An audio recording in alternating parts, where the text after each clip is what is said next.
This show is part of the HeadStuff Podcast Network.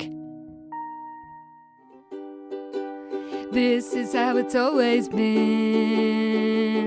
I'm on the outside looking in. Welcome to Double Love, the podcast in which we explore the strange and terrifying world of Sweet Valley High, book by book. I'm Anna Gary. I'm Karen Moynihan. And we are back in the middle of an Irish heatwave with part 2 of Too Hot to Handle. And I think we are all in this country too hot to handle right now because we're not used to this weather. It's all I can say. It's not sustainable. Really, really isn't. I tell you what else isn't sustainable. Tolerating Devon Whitelaw, who, as we discussed before we went on air in a series of text messages, has somehow got even more unlikable in this book. He finds new depths with every book. He does. It's almost impressive. It almost deeply is unlikable. Like, really, I still just can't get over the fact that we hate this orphan so much, but we really do. He's the worst.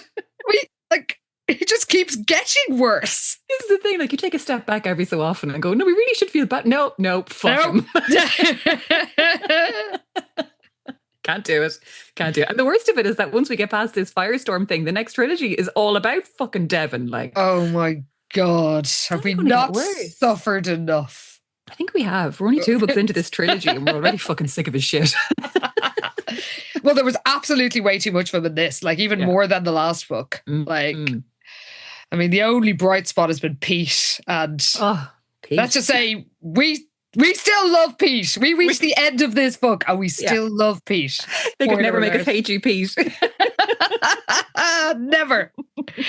Well, we are going to start off, as we generally do these days, with the second part of a book, with the one, the only, Cressida's version. Now, you might recall the actual cover was a pile of shite. Yes, it's a close-up of Devon, who isn't even Devon from the TV show, because we were trying to figure out the timelines and how the casting might have worked, and maybe this was done ahead of time, but it's some random dude. I mean, he's a good-looking dude, I'll give him that, but because he's Devon, we hate him. we really, really hate him. I do not know what they were thinking putting him on the cover of this book. Maybe they thought like the 12-year-old girls getting all the terrible messages from this series would fancy him, but like he's just a total stranger with no connection to anyone that, you know, readers are familiar with, as far, you know, if you're just looking at it in a shop. Yeah. And in fairness to Manly Pope, who played Devon in the TV show, like they allow his character to be quite funny and have a bit of a redemption arc kind of towards the end where he's one of the gang, and it's like, okay, I can actually get on board with him now, and that guy seems cool. But like, who is this guy? Who's this random dude in his brown leather jacket? Accurate though it may be. Well, I've got to see what Cressida had to say about him, because I haven't seen this yet. As you know, I like to keep it as a little surprise.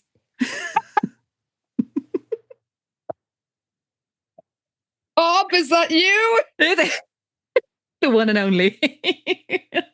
Can you describe this image, please, Karen? I can give you, in Cressida's own words, of course, her description. Sweet Valley High, book number 136. Hot damn. Too hot to handle. Cressida's version, dopey Devon Whitelaw is heading across the good old US of A in search of a loving, reliable family home. How he's ended up outside a very northern UK red brick house is anyone's guess. Because once again, we're on location. We've got an actual background of like lovely red bricks. It's absolutely bang on, in fairness, as recreations go. Cressida continues. He's looking moodily over his left shoulder. Who knows what he's thinking? But he is quite pretty with his coiffured hair and paw bread lips. Indeed. Cressida says, I do apologise for such a meagre offering. In my defence, the source material wasn't all that gripping on this occasion, but I also pledge that next time she'll be far more flamboyant. And for those wondering about the absence of Troy, I just couldn't bring myself to have him model as Dylan. Troy deserves better, plus he'll need to reprise his role as Todd in a future tableau. Watch this space. Oh, I cannot wait. And yes, you're right. Troy does deserve better. He doesn't deserve to have to portray that goon. See, I love that we're so invested in this like action figure of Troy from High School Musical. It's like, no, Troy, you're too good for And I also love that Crescent is basically his agent now, and she's like, "No, bitch, I've got a great role for you." So this is a regular Ken doll who has been altered slightly with the with a red Sharpie, as Crescent explained. So he's had his little pub makeover. He is looking the part. He's doing a great job, in fairness to him. You know, as we said, the source material wasn't really on his side, but he's doing his best. So good for him. He is. You know who isn't doing their best? It's Elizabeth Wakefield, who starts off this book in the Oracle office. I'm just going to say that throughout this book, multiple characters speak, behave, and react in such a truly bizarre way. It makes me feel like the ghostwriter has never met another human being before, ever. Or like some prototype of ChatGPT wrote this in like 1997. Like, it is bananas. It's like weird. People's reactions are so weird. Their responses are so weird. There's a lot of chuckling inappropriately throughout. So much chuckling, so much snickering as well. Oh my God. Yeah, neither very sexy words, I'm just going to say. And then there's Liz. I'm just going to say what my notes in the first couple of paragraphs say, "Go fuck yourself, Liz," twice. So, Liz is an absolute disgrace in this book. Like, it's so bad. But like, yeah, just I guess to remind everyone, we're in the Oracle office because Stephen is looking into to John Pfeiffer as a suspect in this case, the arson case at Fowler Crest. So he's decided to go poking around the Oracle office now that he knows the whole backstory between Lila and John and what happened there. So he's enraged and hates John, as any normal person should. As we have hated him for multiple years now. So yeah, Stephen asks Liz to show him like John's desk, and Liz says that John normally uses a specific computer, very realistically. Like, all the computers aren't hooked up to the internet, but you know, people tend to stick to one computer. You know, they all have their regular sort of slots, but they have to go online, basically. And we also learned that Liz and Stephen have barely talked since the day before because of Liz and Jessica's completely inexplicable opposition to him going out with Lila. By the way, the extent of their objection to this relationship is truly bananas when you bear in mind that, like, Jessica actively wanted him to go out with Cara. Yeah. Like, and the fact that he did for ages, like him dating one of Jessica's friends, like, we don't love it, but it's not unusual, you know? No. Like, and this happened before and it's none of their fucking business. And also Jessica was like, set them up. Yeah. So anyway, Stephen looks at the computer that's John's regular one, and we're told that Liz presses her bottom lip between her teeth to keep from blurting out an objection because she's not comfortable with Stephen's suspicions about John because there's no proof he was anywhere near Fowler Crest. And she tersely says, "This is John's desk." So it's a workstation. It doesn't have a laptop on it or a computer. And there's like an old candy bar. There's a Pro Sport lemon drink. And when Stephen starts going through John's things, Liz gets even more pearl clutchy. Yeah, she's so annoying. Isn't this a violation of privacy? Like, she's really prissy and annoying all the way through this scene, acting like this is a massive violation against John. And like, dude, fuck John. Like, why is he even here? Like, he shouldn't be on the Oracle staff. I know, like, you did not doubt that he tried to rape Lila. Like, why are you worried about his fucking privacy now? Or so staggered by the idea that a double attempted rapist might actually do something bad against the girl who exposed him. Yeah. Stephen's just sort of going through all John's stuff, and then he sees a printout and realizes, by the way, this is repeated so many times, so much filler. It's basically printed out in a slant in a weird way, and it obviously looks familiar to Stephen. It is, of course, it has been printed by the same printer that printed the personalist profile. That was mysteriously dropped into his inbox at work. Yes. Yeah. But then Liz says, you could at least be a little more careful, she uttered reproachfully. It's bad enough you're invading the guy's privacy. Do you have to trash his desk too? And Stephen's like, what the fuck are you talking about? And Liz scowls at him and is like, oh, he's innocent until proven guilty. He doesn't deserve to have pro sport spilled all over his things. He deserves to have pro sport spilled all over his fucking head. What are you talking about, Liz? All over his desk, his head, every day, fucking of every week until he is hounded out of that school, or at least the staff office of the Oracle, because I'm sorry, like I can't understand why anybody would tolerate him being anywhere around any kind of student activities. Like, absolutely not.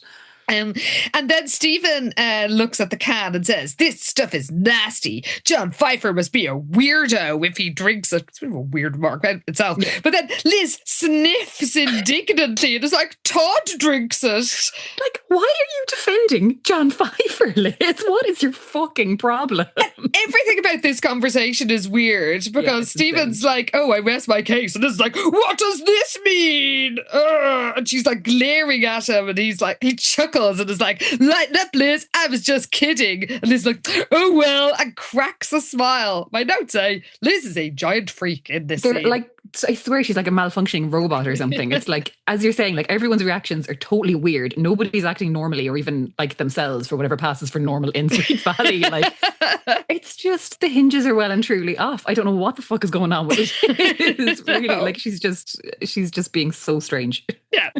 So Stephen finally asks, like, what's the deal with the printer? Like, this is printed at this weird angle. And Liz basically says, oh yeah, there's like the sheet feed, the paper feeder is kind of on the fritz, and yeah, we need to get it fixed, but we can't really afford it.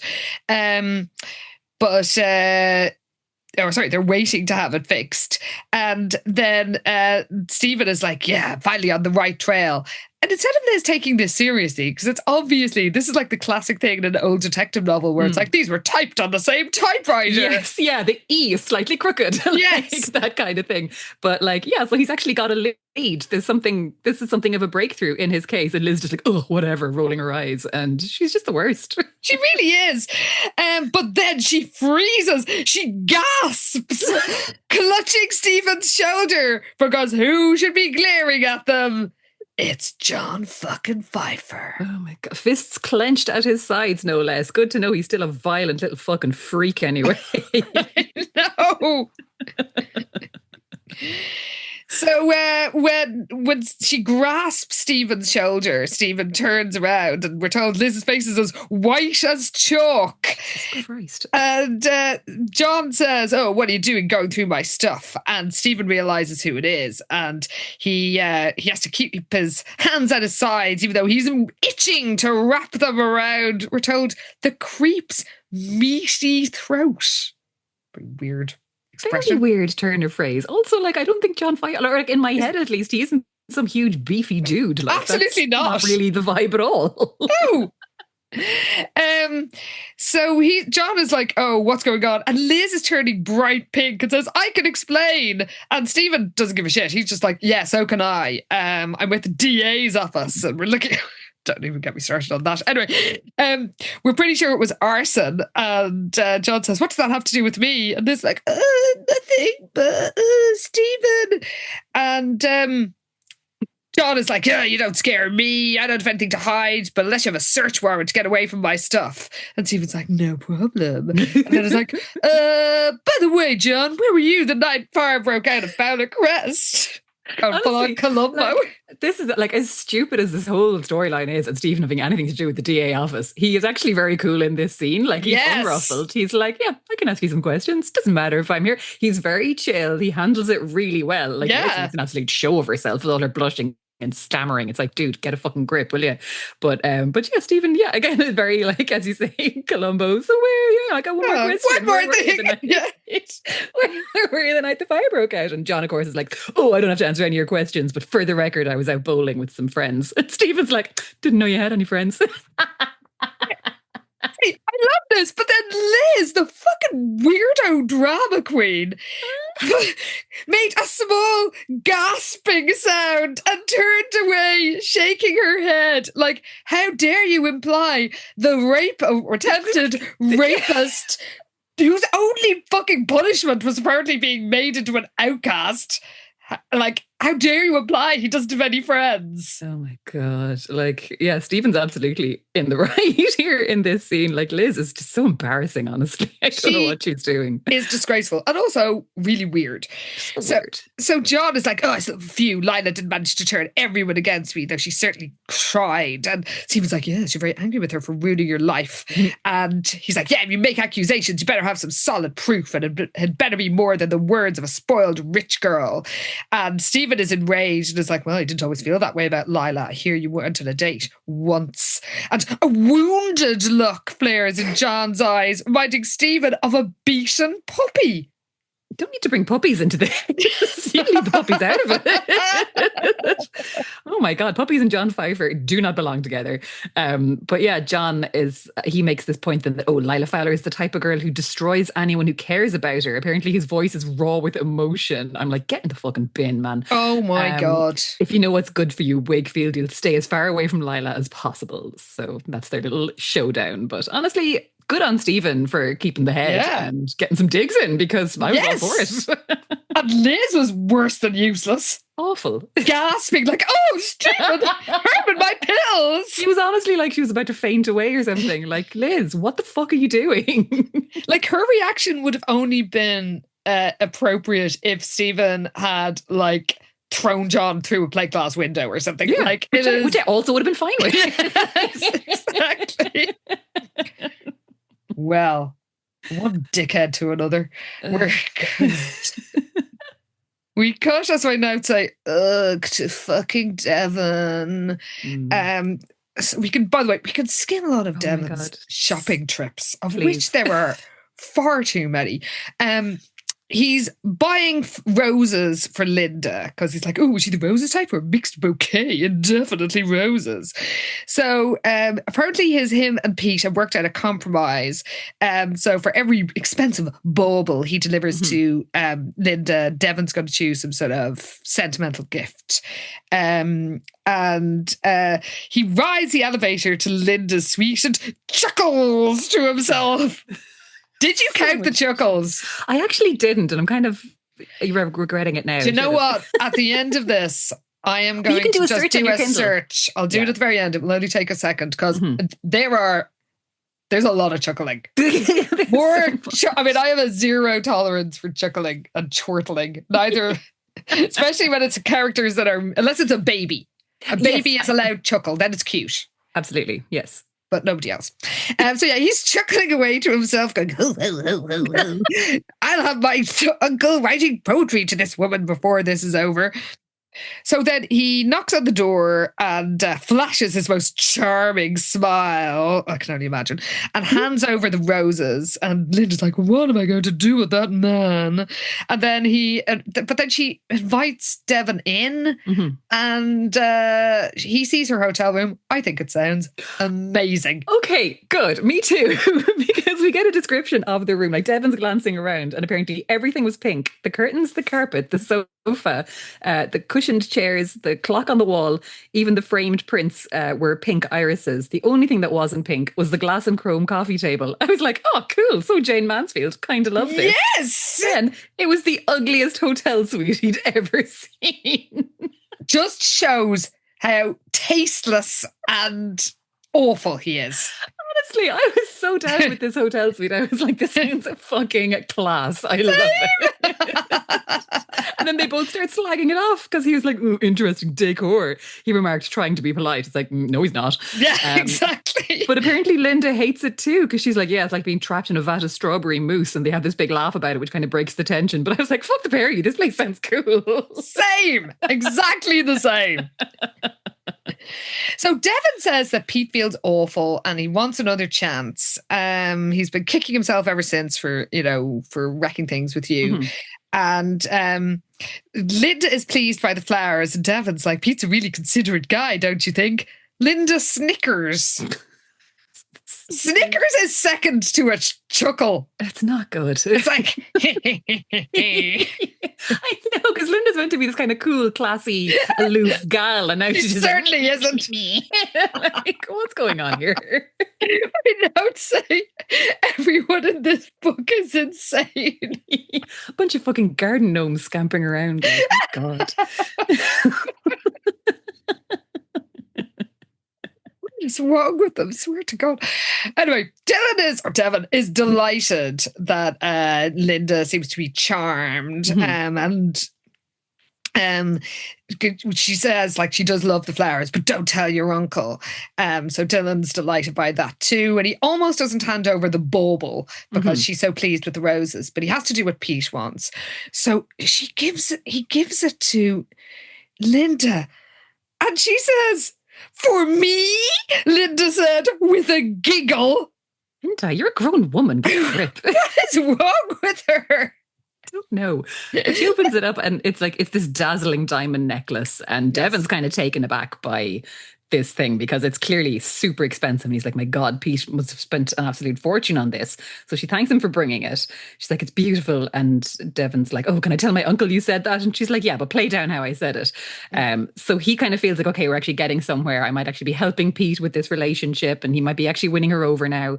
But he's starting to worry about like how long is Pete going to be able to give Linda such expensive presents? Like this surely can't go on for too much longer. Like even a crafty high roller like him must have his limits, he thinks to himself. Indeed. Well, we cut to the pool house, and Lila's almost feeling like her old self for the first time since the fire because Stephen's due to arrive at any minute. We learned, by the way, I have been wondering about the pool house. Like, does it have a loo? Does it have a shower? Does it have a kitchen? It does have a kitchen. It apparently. does.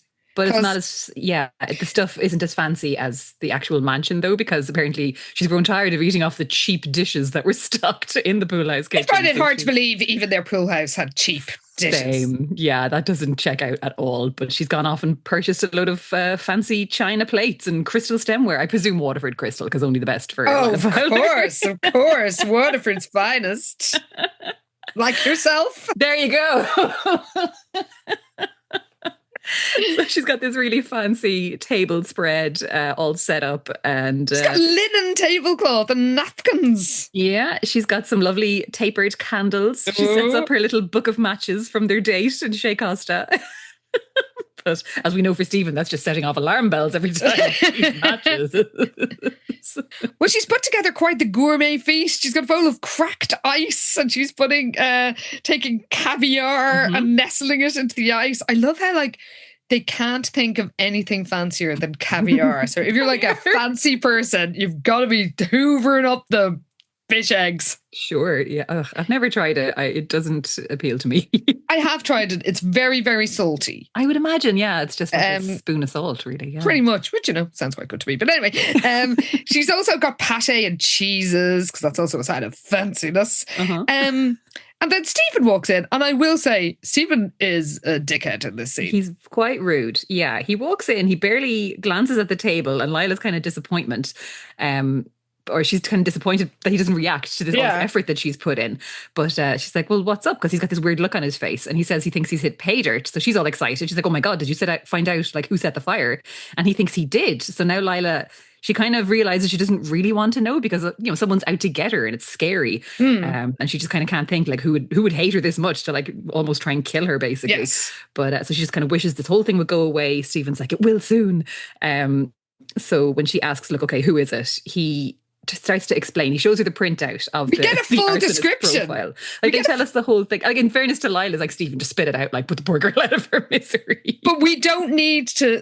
It's one thing. Like even when you're trying to, when you know yourself, when you're trying to write a narrative. There's sometimes scenes where you're like, I'm just recounting. This character is just recounting something the reader has already seen, and you don't need to see that the second conversation. Like they could have summed this up with Stephen tells Lila about the printout. Instead we see like it's literally word for word what we've seen earlier on. So he reveals that he thinks that it's obviously John Pfeiffer. He's printed out this thing to try and frame Lila, and he is the arsonist. And Lila is horrified and relives the nightmare that she experienced at Miller's Point, which is, really awful.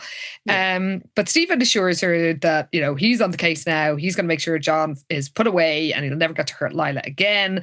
And there's a bit where she's like, oh, have I told you how much I appreciate all you've done for me? He's like, just doing my job. It's like, it's not your job. Yeah, so he says he's going to present this evidence to the DA tomorrow, and it's only a matter of time until John Pfeiffer is brought to justice. And Lila's relieved because she thinks, look, and finally, everyone will know I didn't try and burn down my own house, because these are the kind of rumors that are doing the rounds and just really stressing her out. Indeed. So Stephen is like, I think, we need to make a real date for this weekend with dinner and dancing, not to talk business, to celebrate their success. And Lila thinks that sounds amazing. And speaking of dinner, she's got a surprise for him.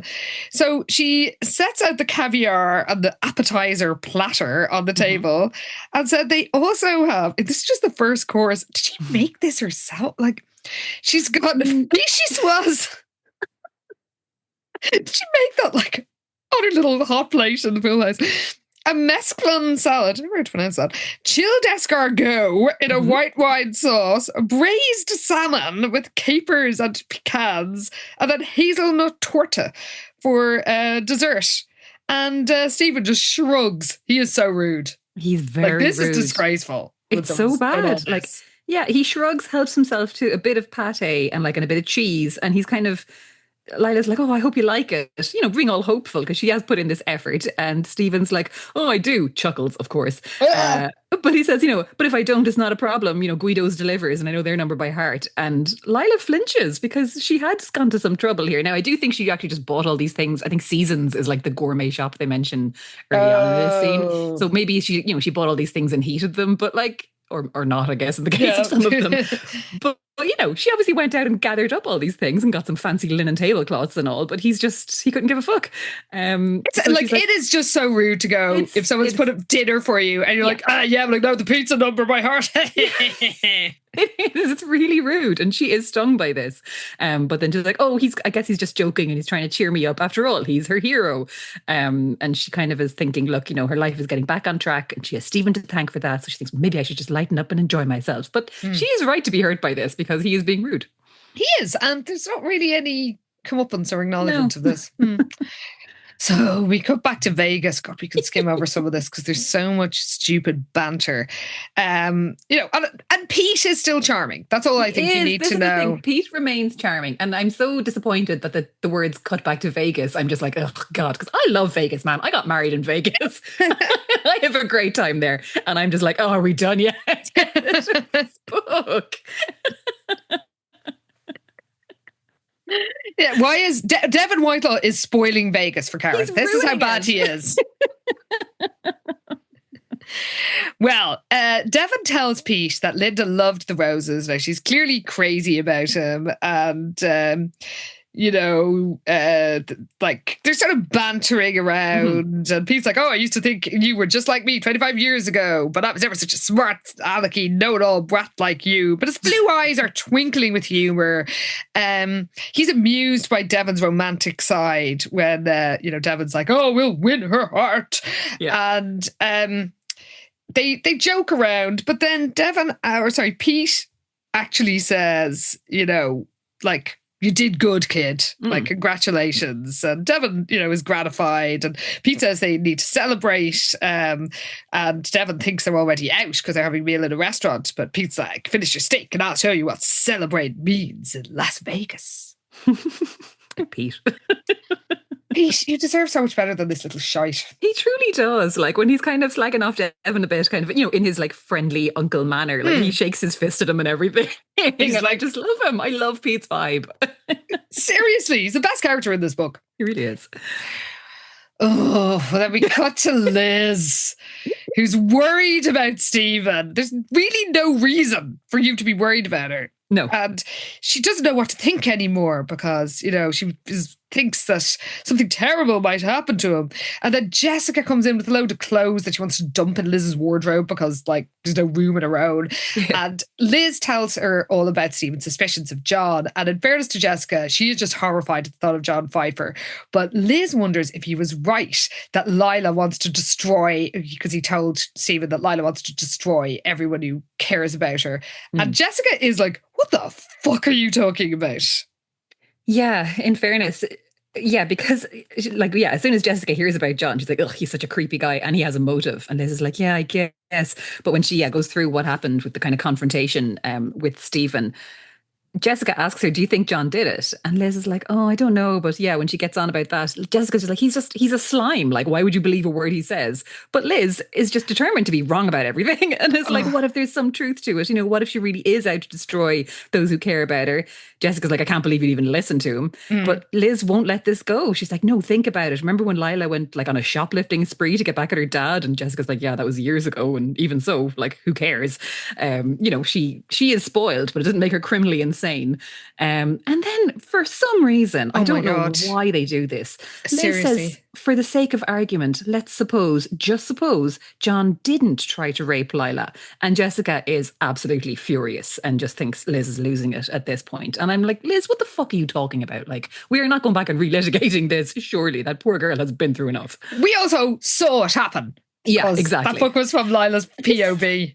Like, we know that it happened. So I don't know why they're throwing this in. Like, it's just bonkers that they would do this or have Liz say this. Like, yes, considering she's meant to be our fucking holier than thou. It's like, Liz, why are you being such a little bitch in this book? I hate her so much. Because then she's like, what if John really cared about Lila and she destroyed his life because of it? And she does. I do appreciate all the old references, but there was that counsellor who tried to help her after the incident, and Lila tried to destroy his reputation and career with a lie. And in fairness, in my memory, that story was handled more sensitively than you think. That it was sort of shown that it was kind of Lila's trauma and she had to get through it. And, because I remember we were kind of dreading, obviously, doing that book and the ones that followed it. But we were surprised how sensitively it was dealt with, and that Lila's reactions felt very real. Like, it was done surprisingly well for a serious Sweet Valley High storyline. Was how I remembered it, at least. Yeah. And then I don't know why they're blowing it up with this. Like, yeah, they're basically making it seem like it's kind of a pattern of weird vindictive behavior.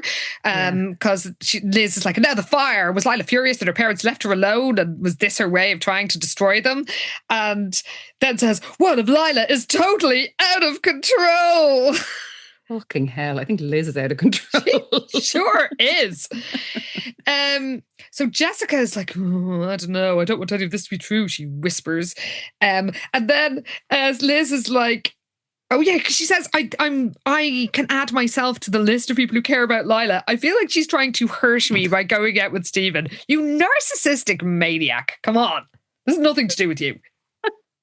Of course not. But again, this does feel kind of on brand for Jessica, like, insane as she's being. It's like, true, the world generally does revolve around them, but this book doesn't. And they hate it. That's also true. So Liz says she's really worried about Stephen because he's totally mesmerised by Lila. And Jessica finally comes to her senses and is like, look, I'm sorry, I just can't believe even for a second that Lila could be an arsonist, even as mad as I am at her. Like, she loves Fowler Crest. And then she chuckles. We're going to have to do a chuckle count. Yeah. She's like, ho, ho, ho, ho, Lila loves her clothes. She wouldn't take the chance of ruining one of her precious outfits. And Liz is like, I wish I was as sure of her innocence as you are. I'm just so concerned for Stephen.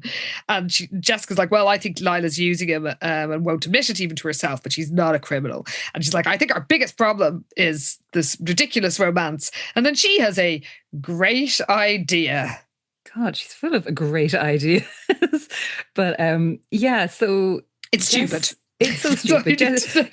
Jessica just points out that Lila's very possessive and demanding when it comes to boyfriends. And if Stephen was to kind of neglect her for a bit, she'd flip the lid, basically, and he would hate that, and then they'll break up. So they're going to try to just basically keep Stephen busy for the weekend and try and break off whatever dates he has planned with Lila. So they're coming up with all these things that, like, Liz is going to pretend she has some article article to write, and she's going to interview him because he's working for the DA's office now. And then Jessica cries, the Wakefield twins are back in action. Dear God, terrifying words. They smugly congratulate themselves, my notes say. God. Well, we cut to the... We're just, anytime we're cutting anywhere, we're just like, oh God, doesn't matter if it's Sweet Valley, doesn't matter if it's Vegas, we're just terrible all the time. We're just moaning and groaning. Yeah. We cut to the Starscape Casino and Dylan's having a fabulous time, though Pete seems a little reckless, and Devon's been winning, but he wonders how long his winning streak will last. And he yawns, and Pete's like, falling asleep on us, kid? And Devon says, no way. And then a elderly woman, or as I might say, a tacky broad. Oh, this is the thing. I was on side with this tacky broad to a point, and then she off me. Same.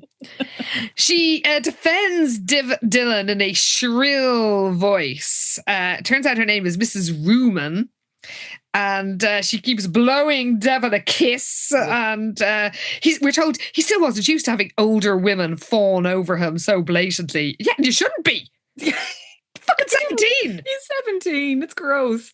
But yeah, this woman just keeps like blowing kisses and flirting with him. And she's like, oh, you're a good boy, Devon. And then he's like, oh, it's all in the spirit of fun. He doesn't want to hurt her feelings. So he's like, you're not so bad yourself. So she's like simpering and patting her hair. And it's just like, lady, get a hold of yourself with you. I enjoy a tacky broad in a casino, but that kid is 17. Yeah, exactly. We're also told she's bedecked in jewels, and they're clearly all real. And we're told, because he could tell because he was surrounded by luxury from a young age. And we're told that luxury had been his mother's passion. She would have been impressed with this lady's supply, Devon thought irreverently. Really? Irreverent? Do you know what that word means? Anyway, even Mrs. Ruben's monogrammed lighter was solid gold and studded with diamonds. I can only assume that Devon's mother was as tacky as Mrs. Ruben, because this is not classy Connecticut behaviour. I know, it's like, does Devon come from a long line of tacky broads and he can appreciate one when he sees her? But like, what's happening here? Because that lighter is hilarious. Well, do you know who isn't tacky? It's Mrs. Ruman's daughter, Tina, who's conservatively dressed in her late 20s or early 30s. And she's embarrassed by Mrs. Ruman's antics as well, she might be. There's a really detailed description of another couple at the table who never get seen again. So this is like solid filler. Game keeps going on. Mrs. Ruman is still blowing kisses at Devon, and Tina is absolutely mortified. And Mrs. Ruman was like, oh, leave me alone, she bellows, flicking her hand at her daughter. Devon and I have something going. Don't we, sugar? Oh, what is wrong with you, Mrs. Rubin? Like, you're having some sort of episode. Honestly, but like Devon's kind of playing along. He's like, yeah, you bet we do, Mrs. Orr. And Pete's loving all this. He's just like, what a ladies' man. Because he's very amused. So ridiculous. Yes. Yeah. So Tina like gives Devon a sort of like, oh, thank you for not like getting my mother thrown out of the casino for sexual harassment. And goes on for ages. Devon wins. Mrs. Rubin embraces him and says, I love you. Let's get married, while Tina blushes. And then Mrs. Rubin is like, you're such a doll. How I wish I were 30. Okay, 40 years younger. Good sweet Jesus. Oh man. Yeah. So Tina's like, maybe it's time we went upstairs and had a rest. It's almost 8 o'clock. And I was like, 8 o'clock, that's not that late. Turns out it's like 8 in the morning and they've been up gambling all night long. For 12 hours. This is horrendous. Mrs. Rubin scowls, as my notes say, because she's clearly a gambling addict as well as a sex pest. Because she has to be dragged out of the fucking place. She goes off to claim her winnings. Tina apologizes. There's a lot of detail about how Mrs. Ruman has just had her 5th divorce, but it was actually like Tina's 7th stepfather because she was widowed a few times as well. Like, why are we being told all this? It's crazy. Because the only purpose of this scene is we learn that Mrs. Ruman can't find her room key. And Tina's like, yeah, whatever, mother, come on, get me out of here. Get out of here now. Devon returns to Pete, who, as my notes say, mocks him for trying to bang both mother and daughter. It's not quite what he says, but it's kind of similar. That's the gist, yeah. Devon's like, oh, they're both just using me to get to you. And Pete snickers, of course. And he's like, oh, don't take it too hard. I'm just better looking than you are.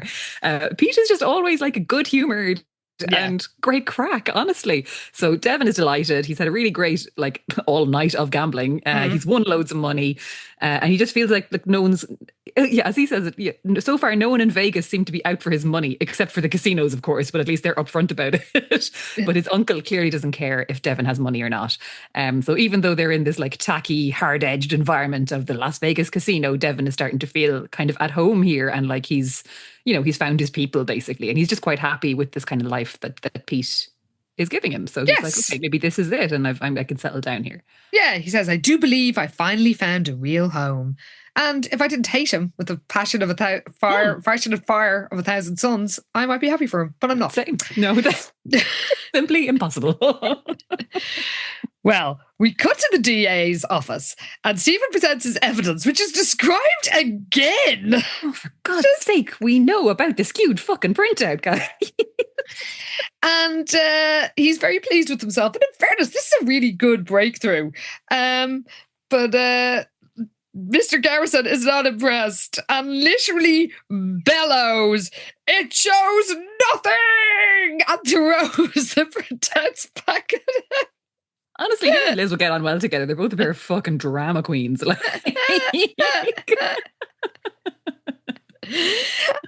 tries to say, look, this was printed out in the Oracle office. There's some, I don't know, does he mention John? I don't think he does, which I think if you have somebody who was credibly accused of trying to rape Lila, you would have a suspect for somebody trying to frame her. But anyway, he's just like, somebody was trying to frame Lila, and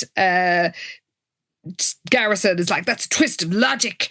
That room isn't locked. Anybody could have come in there, like teachers, students, maybe it's your sister. Doesn't she work there too? How do you know this, Garrison? And maybe it was Lila herself as a cry for help. My notes here say, Garrison, you are unhinged. He is fully ridiculous. Like, it is just so funny because I don't know what is going on in any of places or workplaces. But yeah, Garrison just isn't having it. He's like, you're in too deep. You can't see that it's a cry for help. Stephen's like, no, I'm not. And Garrison's like, maybe you don't want to see what's right in front of your face. So he's like, hear me loud and clear, Wakefield. If you can't stay objective, you're off the case. Which is kind of big talk coming from a man who is also not being objective, because he's like, it's Lila. It's Lila. Find the evidence that it's Lila, because that's the only explanation here. Also, you're off the case. He shouldn't be on the case. He's an intern. I know, it's also funny. First year college intern. He's hired this idiot child, and then he's mad at him for not doing what he thinks is a good job. And it's like, well, what did you expect here exactly? Well, we cut back to Vegas. Just insert the groans here. Yeah. So it's shortly before noon. I guess, I don't know if they've even had any sleep. And Devon thinks it's going to take him a while to get used to partying all night long. And Pete asks him to go over to Linda with another delivery, and Devon grins and is like, Candy, how about a poem? And Pete has another jewel box, and Devon smirks and says, another shiny trinket? I hate you, Devon, so much. But Devon insists that they have to include something sentimental. That's the deal. We're moving to a multi-strategy approach. He's like, okay, fine. But he's going to write him a poem. He kind of, I thought he was joking, because he's like, I better get started on that love poem. Oh, yeah. And Pete's like, I'm absolutely not giving Linda a sappy poem. But he actually does write one. Yeah, he does. Thank God we don't have to see any of it. Honestly, thank you for sparing us that, Ghostwriter. Yeah, exactly.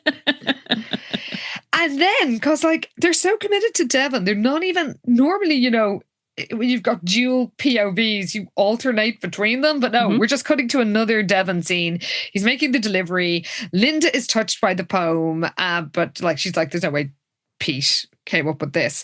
But Devon is like, yes, it was my uncle's favourite poet. And Linda chuckles again. And it's like, I didn't even know he had a favourite poet. And Devon notices she's not wearing the fancy watch that was in a previous delivery. And he wishes that Pete wasn't wasting money, because it's clear that Linda isn't into such baubles. But then there's another knock on the door, and This is never explained. No. Unless Linda is a high-class sex worker. This is where I was going. And then I thought, well, they're hardly going to do that in a Sweet Valley High book. But yeah, there's a knock on the door and Linda shows in this like distinguished looking man with grey hair. She doesn't introduce him to Devon. And of course, Devon's like, who is this guy? Is he trying to make a move on Linda? This guy kind of looks at Devon, looks at Linda and is like, am I early? And I was like, okay, she's a sex worker. That's what's happening here. Yeah. But she's like, no, you're right on time. Devon's just leaving, aren't you? And he's like, yeah, I guess so. And when he asks if there's a message that she wants him to tell Pete, she's like, nope. He's like, you're sure? And she's like, she rolls her eyes and she's like, bye, Devon. Thanks for coming. And like closes the door. So Devon's really uneasy about this and he didn't like the idea of entertaining some guy in her suite. Like, it's any of his fucking business. I swear to God. I hate him so much. So annoying. He's just like, he doesn't want to think that, someone could steal Linda away from his uncle, basically, and thinks that Pete better hurry up and get his act together before it's too late. Well, we cut to the cafeteria where Jessica is inexplicably enraged, like really enraged with Lila for absolutely no reason. And for so long. It goes on for ages. Oh my God. Pages and honestly, pages. It's the girls... Lila's talking about how they're going to go on this date to Palomar House that weekend and everyone's talking about it. Caroline Pierce overhears it. Jessica's absolutely furious about the whole thing and is just gritting her teeth the entire time, basically. Yeah. And she decides that she and Liz will have to work very hard to prevent Stephen from keeping his date with Lila for Saturday night at this fancy place. And when Caroline overhears, Jessica is so angry that she literally throws her lunch in a bin. We're told, this is deranged. Hot, angry tears stung Jessica's eyes. She felt betrayed and humiliated beyond her limits. Why? Like, that makes no fucking sense. Like, nobody's making fun of her or thinking that this is cringy or embarrassing. They're all like, good for you, Lila. This sounds great. They're all excited for her. Like, no one cares that it's Jessica's brother. But Jessica is, as you say, she's so angry that she's actually crying, that she's just so furious and throwing her lunch in a bin. And honestly... Jessica, what is going on here, girl? It's not about you.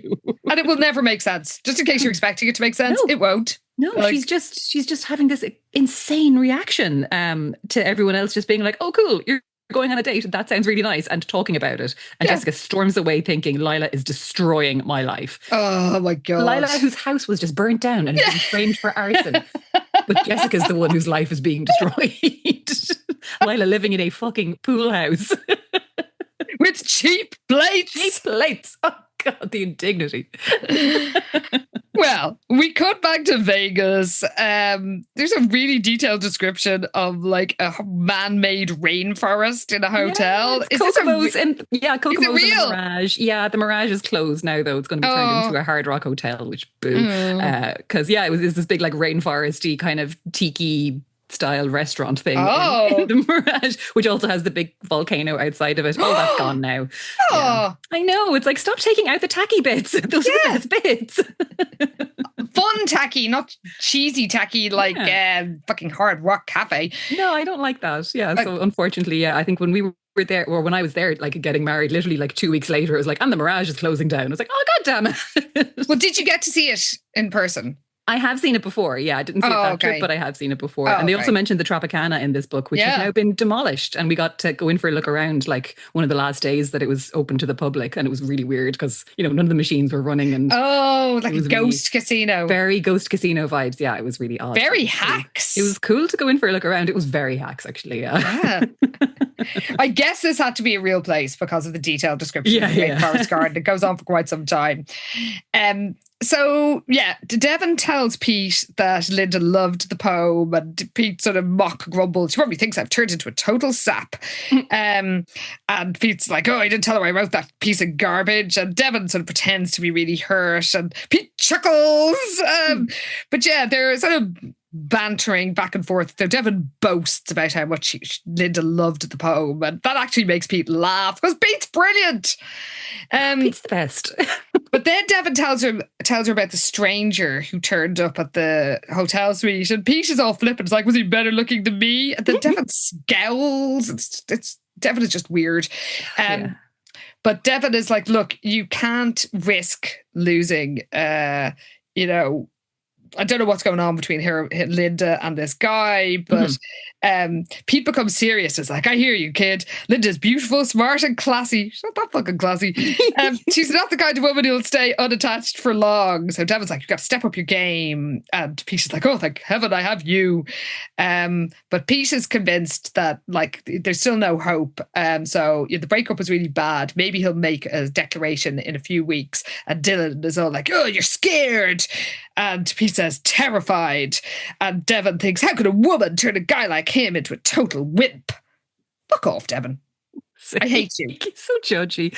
Yeah, and he's like, and how on earth can you afford to shower Linda with such expensive gifts? So Pete is like, you're not bailing out on me, are you? And Devon's like, no, I'll keep, playing this game until you win Linda over or until you declare bankruptcy. And Pete's kind of like, bankruptcy? And he's kind of amused by this. Yeah. And Devon is like, look, like this present today was surely like 12 grand's worth of diamonds or whatever it was, the bracelet. And he's like, he kind of says, and yesterday's necklace was surely in the 20,000 range. And Pete's nodding. He's like, yeah, very impressive. You're actually right on target with both of those estimates. He's like, isn't there some game show we could play where we could cash in on this talent of yours? But Devon ignores the jibe and just asks, how long can you keep giving Linda these expensive gifts? Because he is quite concerned. Yes, as well he might be. Yes. Though, frankly, I don't care what Devon thinks. Because I still hate him. I know, but Pete is amazing because he's just like, I shop the sales. Well, we cut to the Dairy Burger parking lot. Just as Elizabeth and her boyfriend, Todd Wilkins. Like, thank God for the explanation. This is 78% of the way through the book. Like, whoever's reading this knows who the fuck Todd is. Oh my God. And this also goes on for ages. It's raining. So they're like, God. Maybe we should wait in the car while it's raining. So they make out for a bit and then Todd's stomach growls and they go in. Basically, that's it. That's like 4 pages of useless dialogue. And it's, oh my God, it's worse than useless. It is sickening. Like Liz flashes Todd a coy smile. And as soon as he like touches his lips to hers, she lets out a soft moan. Steady on, Liz. Like, Jesus Christ. His hands aren't even doing it. Like, she's straight in there. He's that good. Whizzer Wilkins. What's whizzing? Who knows? Well, there's a really stupid, like, again, this goes on for ages. They go into the Dairy Burger. Other friends invite them to join them, but Liz is constantly like, oh, we're on a date. We can't go and sit next to anybody. Why are you going on your date to the place where all your friends are, you lunatics? And it's this whole thing where like Winston and Maria are sitting at one table and they're like, oh, come join us. And Liz and Todd don't look at each other, but at the same time go, no thanks. And they all crack up laughing. And it's like, oh my God, I hate all of you. Yeah, because I think if this was my friends, I'd be like, is everything okay? Why do they want to be on their own? Like, if you go on a date, you don't go to like the equivalent of, the common room in your college or school. Like, but anyway, Liz and Todd take their seat. Then Jessica comes up to them, and Liz is all like, "Oh, what a date, Jessica!" And Jessica rants about Lila and all her friends and how terrible they are. Like, maybe your friends are wondering why you're being so weird when you weren't like this with their other friend, Cara. Yeah, so Todd is really annoyed by this because, they wanted to be alone. Again, why did you come to the Dairy Burger? But Jessica isn't taking any hints and she's just, banging on about how annoyed and upset she is by this whole thing. She's literally shaking with anger. Insane. That Liz hasn't, isn't currently kind of holding Stephen captive or something. And we learn that, like, she literally shrieks in rage with her voice shaking with anger, and because it's all her fault that Stephen's probably with Lila right now. But it turns out that he's working late. They're determined to keep him away from Palomar House tomorrow. There is so much filler. There's a discussion about maybe they could bribe. Jessica wants to bribe Billy to take her back. It goes on for pages and pages and pages, and it is entirely pointless. Completely. Yeah, like they don't actually do anything. All we learn from this is that Stephen is working late, basically. And he is genuinely working late because Liz rang the office and he's there and that's what's happening. Yes. Well, we cut to Devon. He's in the hotel gift shop of the Starscape. He's browsing for more gifts for Linda because he wants something unique and romantic to go with the bauble. So he gets from the fucking hotel gift shop. Like, that's where you find your unique romantic gifts. Anyway, he finds a CD of romantic ballads and some chocolate truffles. And then he meets that old pervert, Mrs. Rubin and Tina. And Mrs. Rubin sobs and reveals that they've been robbed. Someone cleared out their hotel suite that morning while they were down for breakfast, apparently. They took everything, all the cash, jewellery, their camera, and Devon is horrified to hear this. He's like, how did they get in?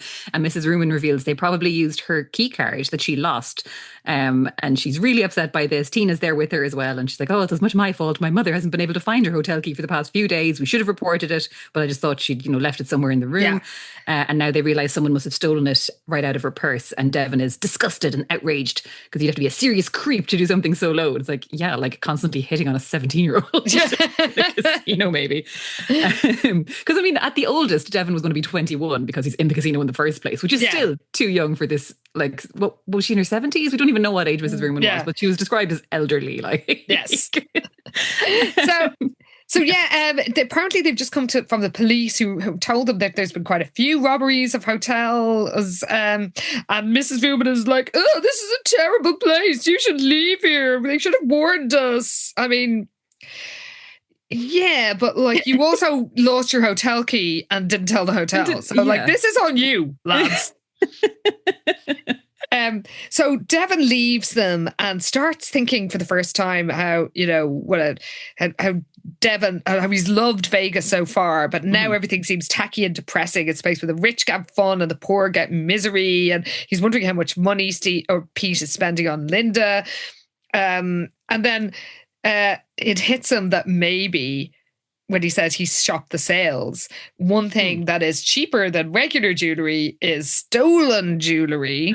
So he worries that Pete's buying stolen goods, but then he hates himself for suspecting him.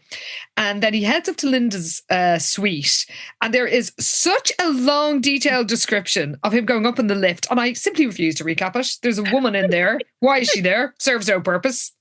No, but also she's kind of unnerved by seeing Devon, who's basically having a mental breakdown in the lift. Like, he is sitting on the floor with like shopping bags all around him. And then he rolls his eyes that this woman is kind of slow to get into the lift with him. And it's like, no, I'm with her. I'll get the next one. Yeah. Well, he impulsively opens the jewel box that Pete has given him to deliver to Linda. And it is a golden lighter bejeweled with diamond chips with the monogram saying "or." What a classy. The lighter in horror. Like, oh, it's so tacky and overblown. Like, it's ridiculous. But yeah, he's so horrified when he finds this that he actually drops it on the ground like he's been bitten by a snake or something. So yeah, it's at this point he's having this fucking breakdown in the lift, basically. This woman gets in, and then he's kind of like, okay, no, what if I'm wrong? Maybe it's a popular design and the or is for a designer and not Rumen. So he's really freaking out. Again, I don't know how long this lift ride is because it seems to go on forever. Like 15 minutes. By the way, just hitting me now, if you got something monogrammed with just one initial, I feel it would be your first name, not your surname. Unless maybe it's like a Regina Ryan thing, where it's like her first name also begins with the word. And she would have too much class for a diamond-studded golden lighter with an or on. Absolutely not. But I'm just thinking, if I got monogram things, and I do like things with initial, I would always get an A. Like, I wouldn't get a C. Yeah. No, but, it'd be a K for me. Yeah. Well, I guess that's why we don't have monogrammed diamond lighters. No diamond lighters for us, unfortunately. Didn't want one anyway. Yeah. Well, I'll tell you who could afford a diamond lighter, but Stephen would probably have her put in jail if she owned any sort of lighter. It's Lila. She's at the pool house, and she's getting pretty pissed off, and rightly so, I think, because Stephen is 20 minutes late. We learn that, like, he stood her up last night.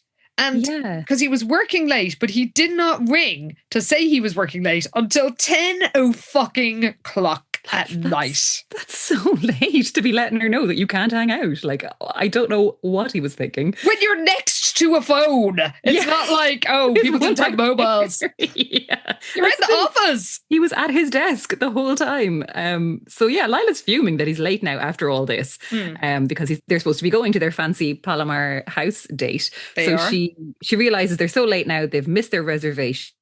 So she rings the Wakefield house and Jessica answers. So of course Lila's bristling as soon as she hears Jessica's voice.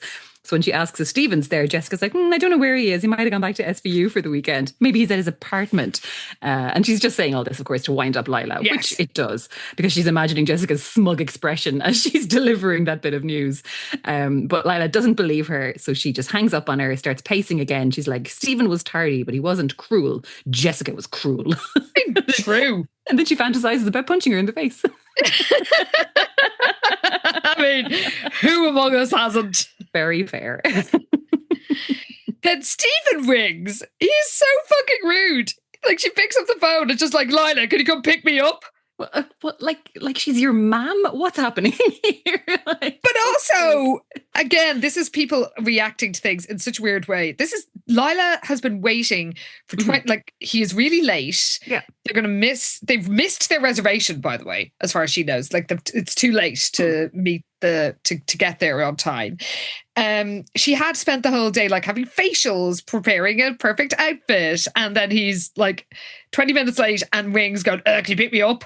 And she says, oh really, you're not leaving for SVU? And she smirks at her reflection when she says this, and he's like, no, we have a date tonight, remember? And then what did she do, Karen? What else? What does anyone do in this book when anything happens? Only chuckle. Like, I'm sorry. If someone had basically stood me up the night before, then made me miss my fancy dinner reservation because they hadn't turned up and could be arsed ringing me, and then rings me and just goes, doesn't say sorry, just says, can you pick me up? I wouldn't be fucking chuckling, pal. No, very true. At all. So, it turns out that Stephen is at the casa and he's already called Palomar House and they're holding the table so they can still make it. And Lila grins as she hangs up. But and then she thinks, wait till I get my hands on that Jessica. Doesn't really go with the grinning. This is what I mean by this book making you feel like you missed something at every paragraph, because everybody's behavior is so completely irrational and weird. So weird. There's so much, the grinning and snickering and just nobody's acting like a human. Never. Like, everybody's being weird. It's not even just one character. She picks him up in the Triumph outside the casa. We learn that he had a nightmare of a day with the insane Mr. Garrison, meeting the other investigators. Apparently they exist. Who? What? Like, they just throw that out there. It's like, he was attending a series of meetings with the other investigators working on the case. What? Who? What is going on? Happening? What do they have? What have they been doing all fucking day? Like, who are these people? Well, they're all convinced Lila's guilty.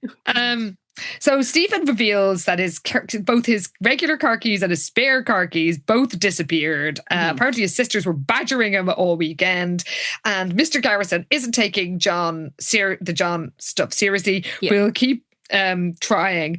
And Lila goes from chuckling to being really pissed off, and they drive in stony silence. Oh, God. Yeah, because when he kind of tells her how Garrison reacted to his John Pfeiffer leads, basically, Lila is really angry about this. Like, she's really icy with him. And Stephen does insist that, look, I'm trying my best. I'm not giving up on this. But she's just like, she's just not impressed. She's like, is that why you ditched me last night? But he insists that, look, he had to work. He lost track of time. And in fairness, she's like, it was 10 o'clock, like, when you rang me, which is very late. So this date is off to a really rocky start. Yeah, and he isn't even guilty. He feels like he's being tested by both Lila and his boss, and he hated it. I'm sorry. If somebody rang me at 10 o'clock, when I've been waiting for them for like 3 hours. Yeah. I'd be furious. But then the waiter pops up and recites the specials. This goes on for ages, and Stephen just keeps thinking, he's still kind of defensive. He tells Lila, my job is in jeopardy. I have to prove myself all over again. It's not a job. You're an intern. You're a first-year college student. Like, they'll never take me seriously. Why would they, to begin with? My God. And he tells her that, like, Mr. Garrison says that his relationship with Lila is spoiling his objectivity and his work, which rightly pisses Lila off. And then she's like, oh, you're going to abandon me. Everybody abandons me. It's the story of my life. And Stephen's like, no, I want to keep seeing you, but we just have to be discreet. And Lila's like, oh, okay, so... right, you can't be seen with me. I guess I should put a paper bag over my head so no one can know you're out for dinner with a suspected criminal. And Stephen just goes lamely, tonight is okay. And Lila's like, what the actual fuck? And Stephen's like looking around going, oh no, don't cause a scene, Lila. And she storms off and goes to the loo. And I don't really blame her. Yeah, she's fuming. Like, he should really have a drink thrown in his face at this point, and I'd be fine with it. So Stephen's all nervous because we're told that Mr. Garrison has forbidden him to pursue any other leads. There should be an investigation into fucking Garrison. Honestly, like, that man is just a loose cannon. I don't know what's going on in that office. It's crazy. Speaking of loose cannons, then something happens that I, for one, did not foresee. Mm-hmm. No, did you foresee it, Karen? Fucking no, of course not. It's just because I had been thinking this is going on a bit. We're not really getting anywhere with the Lila and Stephen stuff. And then, good tubbin. Good tubbin indeed. There's a loud crash of broken glass. Oh my God. Startled Stephen. From the corner of his eye, he catches like there's a small object falling through a hole in the window that lands on the floor and explodes in a flash of light. Flames engulf the curtains, begin to spread across the carpeted floor. The restaurant has been firebombed. It's been firebombed, people. And all is chaos. Stephen tries to make it to the restroom where he knows Lila is, but the sprinklers have gone off. Everybody's screaming. It's chaos. And Lila is in there somewhere. Yeah. Then, as my notes say, we cut to Vegas where that absolute freak, Linda, is savouring a truffle. Closing her eyes and going, utterly fabulous. What is your vibe, Linda? Like, I do not get you. You're so weird. Like, everyone in this book. But like... That's so true. Because she is meant to be this, like, classy gal. And just nothing about her is. No. I think the worst was like, for me. Oh my God. No chill whatsoever. It's like, I know you can do better than this, Linda. Like, they sort of started out, she was kind of like femme fatale vibe, and she is not a femme fatale now. Nope. No, she's a fucking goofball, which would be good in its own way, but this isn't what she's meant to be like.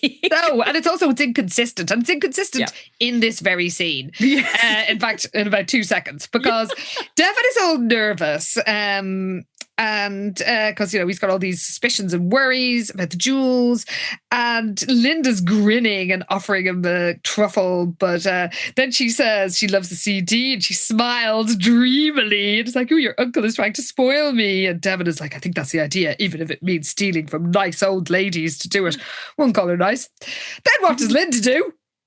Yeah, she's like peering inside. Oh, she chuckles, of course. Of course, she chuckles. May we? What else? But then she's like, oh, is there anything else in here that Pete wanted you to give me? And Devon looks her straight in the eye and shakes her head. And Linda's smile sags. Like, are you sure? And then Linda's vibe totally changes. And she basically gets all evil. Yeah, her eyes turn black or something. It's really weird. It's like she's possessed. But Dark Willow from season 6 finale of Buffy. Oh my God, very that actually, yeah. Because when Devon's like, nope, that's all there is. And she's insisting there must be something else that Pete wanted to give her. But he's just like, nope. So yeah, her reaction basically tells him that his suspicions are right. Linda and Pete are in on something together. And I've been used again. Because yesterday was all about you. So he's like, okay, what is this all about? I've figured out the stuff I've been passing to you is hot. Maybe you'd be nice enough to fill me in on the details. And Linda's kind of defensive and she's like, well, it looks like you've got your mind made up already. And Devon's like, you and my uncle are nothing but a couple of lowlife crooks. How did he go straight to like realizing that the two of them were in on it? There's not really any reason for that. There isn't. Like, he's basing it on Linda's reaction that she suddenly goes so icy and cold with him when he says there's nothing else. So Yeah, that doesn't seem like enough to go on to suddenly be like, oh, you're a crook and so is my uncle. It's like, Devon, what are you doing? Linda rightly says, what gives you the right to judge us? And Devon's all like, I'm the delivery boy. I've been carrying around stolen merchandise. And she snaps, go home and ask your uncle. And he lets out a bitter laugh. It's like, my uncle, what a sap I've been, shopping for sentimental gifts and writing poems in the name of love. And Linda's like, what do you mean? And Devon says disdainfully that this was a ridiculous performance, but he didn't know it was make-believe. He thought Pete really wanted to win her back. And of course, we know Pete really did want to win her back. But Devon, this absolute prick, tells Linda that it was all just a ruse to sort of soften her up because apparently she was on the verge of pulling out of this scheme. And that's why they brought it, Dylan in to be the delivery boy so she and Pete wouldn't be seen together. And she wanted to quit, but she stayed because she is in love with Pete and she hoped that he was in love with her. And that's the only reason she stayed in Vegas. But he was using her, or so she thinks. But of course, we know that Pete is in love with her. He is. And like, yeah, Devon's really making a point of being like, no, all the sentimental stuff and romantic stuff. Because she thought, oh, this means maybe he's falling for me too. Yeah. And then Devon's like, they were my idea. And like, he wants to lash out at her. So Linda's like, oh, I guess he was just trying to, keep me on side. And to keep fencing his stolen goods. And Devon's like, oh, you're his fence. How convenient. So she's like, no, the police are starting to get wise to us. I was being watched. So then Devon realizes this, of course, is the circle of thieves that the police are investigating. So Devon is just all, oh, and I guess in walks Pete's dumb nephew. What a lucky break for you guys. And Linda was like, you were a short-term solution. But apparently they were only looking to do a few more good scores and then they were both going to retire. They were almost there. I actually really hate this because I love Pete. Yeah. And I want Pete to be happy. Same. And do you know what? If stealing actual diamonds from, it's not like he's stealing from the poor. He's stealing people from people who have $20,000 diamond watches and necklaces. And you, Karen, before we went on air, made an extremely good point about the morality of jewel thieving in these books. Well, that's the thing. I guess it's fine when it's like a sexy French guy because apparently that was all absolutely fine when it was Jessica's fancy man whose name I can't remember now. Was he Jacques? Oh, he was Jacques, yeah. Jacques, yeah. Apparently that's all chill and just a good time. But when it's Charmer Pete, it's no good. And he should be fucking sent down for life, according to Devon. And lose the love of his life in Linda because Devon has literally explicitly lied and said, no, he was never into you. This was all a ruse to try and soften you up.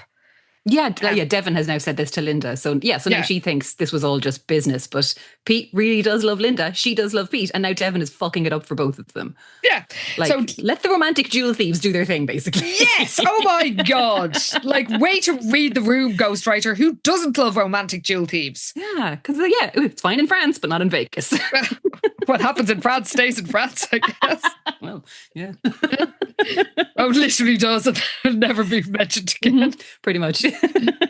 So Linda says, wait here. And then she comes back with a big plastic bag and says, take this junk to Pete. It's all the stolen jewels. And says, tell him to do his own dirty work and tell him I'm leaving. I'm going home. So she starts ringing a taxi and she's crying.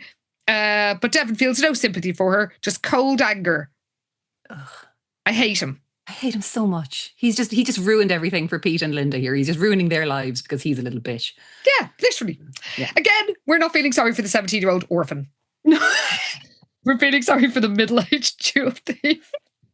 When you reach a certain point in your life where you start, when you move from identifying with the kids to the parents in a teen show, it's like identifying with the middle-aged jewel thieves. 100%. What can we say? It comes for us all eventually. It does. So Devon turns up, because again, we're sticking with the Devon, God help us, at Pete's apartment, and he drops the bag of stolen goods, and he thinks that just a week ago he thought he had a real family, and when will I ever learn? And by the way, this scene makes me love Pete even more. Oh, just going to say. Pete, he's just the best.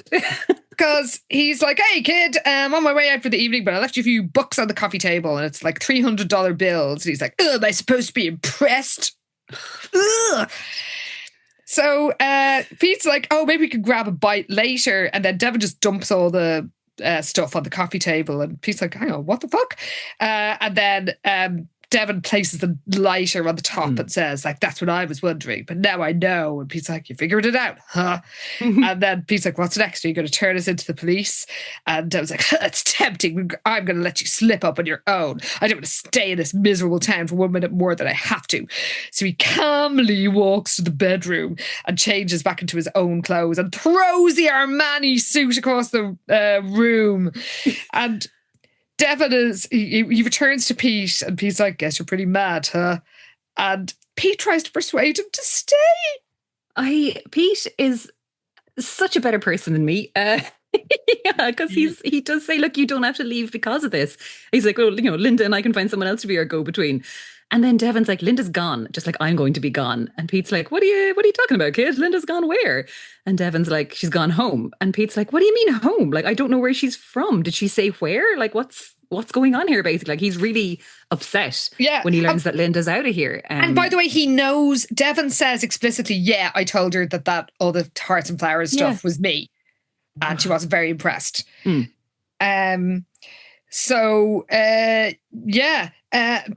Devon's like, oh, he seems more upset with, losing Linda than the prospect of a jail sentence. And Pete is like, and says, oh, drop the act, you were using her just like you were using me, uncle. And he's like, no, I really love her. And he's like, what have I done? And Devon's like, oh, I wouldn't worry about Linda. She'll find someone else by the end of the week. And he's about to leave. And then Pete shows that he is the hero this little shit doesn't deserve. Honestly, I just, he's just such a good dude, really. Like, jewel thievery aside, because he's like, okay, I messed up with Linda. And like, it's obviously difficult for him to say this because he's obviously lost this woman that he loves. He has no idea where she's gone. Thanks to Devon, who has fucked this up for him. And he says, look, I would still like you to stay. He's like, you don't have to go. But like that, no matter what, we are family. And that part was never an act, kid. And oh my God, you're too good for all of this. And I need him to get his own book, please, where he tracks down Linda and they get to be together because I want to read it. Seriously. But Devon just goes, family, what a joke. And off he goes. Yeah, his stay in Vegas was over. He didn't know where he'd go next, but the sooner he hit the open road, the better. I'm like, yeah, fucking face first, please. Because like, he basically just came in, blew up Pete and Linda's lives, and now he's out of here. Like, he is just the worst. I genuinely don't know how much lower he can go, but I bet he will. I bet we'll hate him more in the next book. I can just tell. Oh, he'll figure it out, I'm sure. He's so smart, He's a fucking genius, apparently. And a poet as well. Oh, for God's sake. Well, we cut to the next scene. It's back to the casa. It's pure filler. Basically, they lament their failure to keep Stephen away from Lila. He really was working late in the office last night. And we learned that Jessica left over a dozen messages for Billy, begging her to go to Palomar House and basically cause a scene, which annoys Liz because, this would not work out well for anybody. But they basically vow to come up with a foolproof scheme. That's the whole point of the scene. It's ridiculous. Yeah, and we obviously learned that it was them that had hidden Stephen's car keys. Oh, yeah. So we could have guessed that. In fact, I did. But then we cut back to the parking lot we're still inside Palomar House. Lila's trying to get her way out. The sprinklers have gone off. Everybody's soaking wet. It's a nightmare. But then two strong arms reach for her, and it's Stephen. So they stumble out to the exit, and she's like, what happened? Did a water hose break? And he explains that somebody threw a bomb through the window. And Lila is understandably extremely upset. It's another arson attack. Yeah, so she's shaking. She's really like upset by this. Stephen's like, it's okay, let's go home. So when they kind of reach her car, they see that it's being checked out by a team of police officers. And she's like, what are they doing? Because no other cars are being checked out. So a cop approaches her and is like, are you Lila Fowler, the registered owner of a green Triumph convertible? And she's like, yeah. So he says they want to escort her to police headquarters. But Lila can see that like this is trouble, like something bad is happening here. Yeah. So Stephen demands to know what's going on. He says, look, I was in the restaurant when the explosion occurred. So the officer's like, well, we're bringing in Miss Fowler for questioning in regard to some items that have been discovered in her car. And she's like, what are they talking about? So the cop is like really insistent. He's like, look, we'd appreciate your cooperation, but an arrest warrant can be issued. And she's like, what? So the cop reveals when Stephen's like, what did you find in her car? And the cop is like, an empty container of nitrate fertilizer, traces of fuel oil in the upholstery, along with a few other flammable liquids and a torn label fragment from a box of blasting caps. Your basic homemade firebomb paraphernalia. What? I don't think Stephen doesn't say, I just had a lift in that car. I noticed all the bomb stuff rattling around. Smell of fuel oil in the upholstery. Like, what are you talking about? What are you talking about? And also, is this like meant to be her portable mobile bomb factory? Like she makes them in the fucking car. Just knocking up a bomb together in the boot of the car. You know how it is regular Saturday night. Oh my God, it's amazing. And Lila is obviously distressed and is like, I don't know how they got there. Someone must have put them in my car. Tell them I'm being set up. And Stephen's like, look, she didn't do it. We were in the restaurant together. And the policeman is like, oh, so she was seated with you when the firebomb crashed through the window. And then, of course, Stephen is like, well, she went to the ladies' room just before it happened. He still found her like near the loo. So yeah, I would have thought there'd be plenty of witnesses to say she didn't leave this restaurant. Like, unless it's like she climbed out the toilet window or something to go to her car and throw a bomb. Yeah, well, the police officer has heard enough. They're going down to the station and Lila's like, I won't go. So he puts her under arrest. He slaps on the cuffs. Oh my God. And says the words, Lila Fowler, I'm placing you under arrest. And Lila screams, it's a setup, I'm innocent, I didn't do it, and thinks they're going to lock me up forever for a crime I didn't commit. So she feels all alone. Aww. And then we cut to Stephen's POV, because of course her parents are still on this fucking island. Sorry. Christ, off on fucking Sex Island, wherever the hell they are, in the Pacific Ocean. How long has this been going on for? Anyway, Stephen watches them drive away and thinks, don't worry, Lila, I'm going to get you out of this. So he thinks what he has to do. Okay, he has to get her a lawyer. They have to post bail. So he thinks of Ned, and that is basically like he'll be no use. I mean, he will be, because he hasn't been seen in this whole book. Truly, where are the parents? Where are anyone's parents? Oh, God. But Stephen considers maybe he should, try and get in touch with one of the Fowler lawyers, because obviously they have their own legal team and an entire department with the company. So he's trying to figure out what he should do or what the next move is. So he looks to find a phone, but he's to fight his way through police officers and reporters and everything else. And he sees, everyone's talking about Lila basically, because they've all just seen her being hauled away in a squad car. And so he knows that the news is going to be all over town that everyone suspects Lila and that she's guilty. But he just thinks to himself, Lila's innocent. But deep inside, there's a tiny spark of doubt. Yes, because he can't remember how long she'd been gone before the explosion occurred. It's like a few minutes or longer. Enough time to run outside, grab a bomb out of her car. I feel like somebody would have noticed that. Yes, where is this rat? Like, what? And fling it through the window. So he hates himself for even thinking her capable of doing something like this. Because, like, people could have been killed. Yeah. The property has been destroyed. But then he thinks of John Pfeiffer's dire warning and thinks Lila is the type of girl who destroys anyone who cares about her. And we're told that Stephen had dismissed his ranting as the lies of a violent criminal. But now he wonders, what if Pfeiffer was telling the truth? Will I be the next one on Lila's list? Oh my God. And that is the end of Too Hot to Handle. Oh dear God. I mean, too much Devon Whitelaw for us to handle. Way too much. Although I now am realising the Too Hot to Handle also could refer to the jewellery. Oh, very clever. So actually that is quite good, in fairness. That is good. Okay, credit where credit's due. We'll give them that.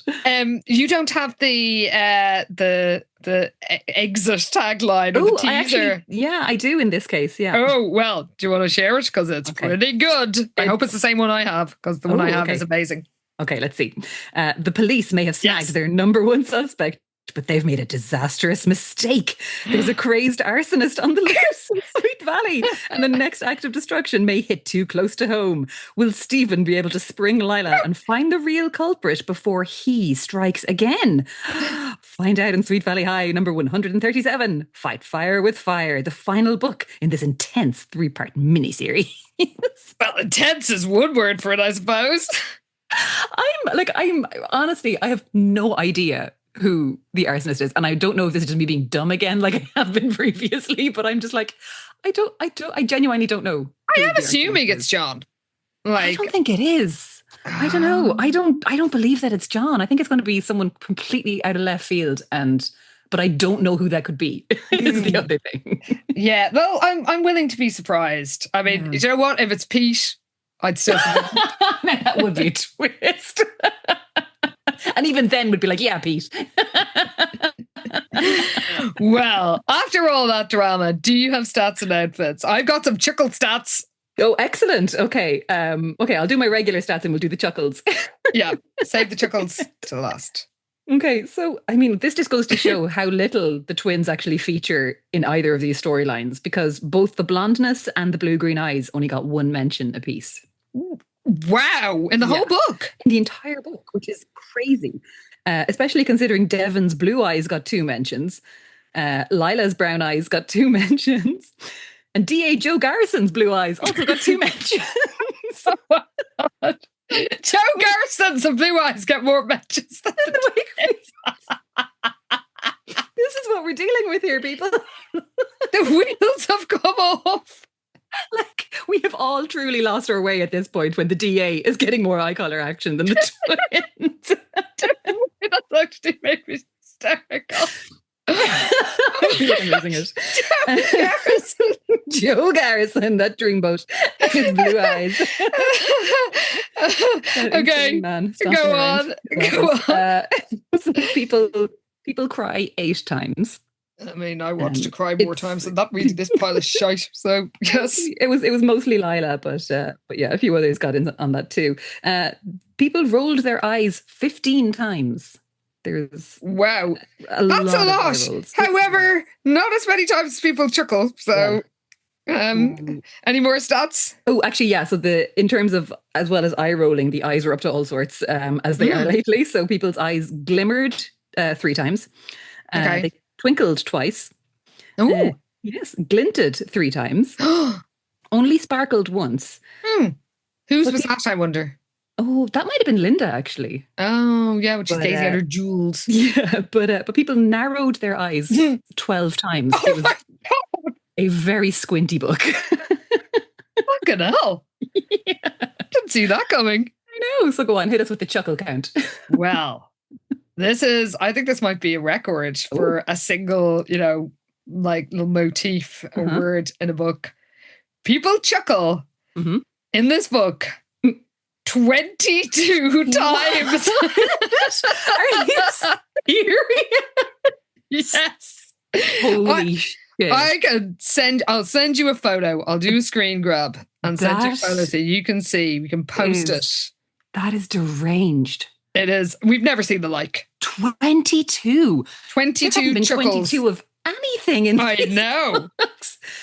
That's crazy. It's bananas, isn't it? What's going on? I don't know. Why are they chuckling so much? Why? Dear God. Oh my God. Well, what sort of outfits do we have? We don't have that many. We've got Mrs. Ruman. Well, I mean, to be fair, she kind of was the star of the show in terms of outfits. But yeah, otherwise, we're kind of just getting very kind of quick references to things. There's like a blue lace top that Liz is putting away. I believe it's one of Lila's purchases. Of course. There's also a tangle of silk tops when Jessica's dumping stuff into her room because, of course. Yeah, Mrs. Ruman is decked out in a fluorescent spandex jumpsuit, white fur stole, and tons of jewellery. It's the jumpsuit. The jumpsuit. Like, it's the fluoro jumpsuit, but with a white fur stole as well. Like, it's a hat on a hat at this point. Like, it's and she probably would wear a hat on a hat, quite literally. I mean, I wouldn't put anything past that mad woman. Honestly. So her daughter is obviously the polar opposite of her. She's in a brown sweater and khaki pants. So she would actually fit into Sweet Valley quite well. Yeah, she would. That boring dress of hers. And then Lila, when she gets all dolled up for the fancy Palomar house date, she feels like a princess when she got dressed that evening.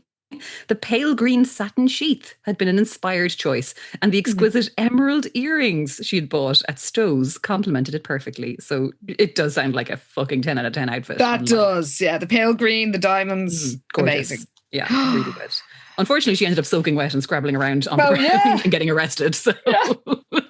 Well, she'll be the most glamorous mugshot in the Sweet Valley jail. Lila would do a spectacular mugshot, I feel. Wouldn't she? God, they should have had that as the cover for the next book. Oh my God. Like, that's your cover. Imagine Shirley with I can. smeared makeup holding up the little sign. Amazing. A little Fowler L and the date. Oh, beautiful. I can see it.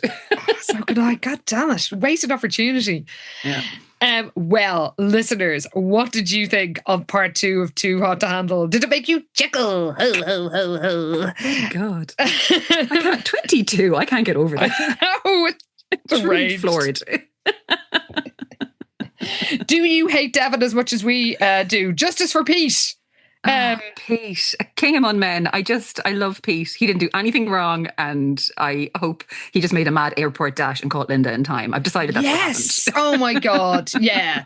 Or at least like social media is going to be invented quite soon. At the worst, he can look her up. Oh, it'll be a while, but he'll find her eventually. They'll track each other down. I hope so. Because they deserve so much better than that little shithead fucking blowing up their lives and running off. But God, they seriously do. God, damn it. So much. And this is the thing, because early on when I was really warming to Pete, I was like, oh no, he's really going to kind of let us down or do something terrible, because obviously Devon isn't here for the long haul. Yeah. And it turns out it was just Devon being a prick that ruined everything. So should have known. Should have trusted you, Pete.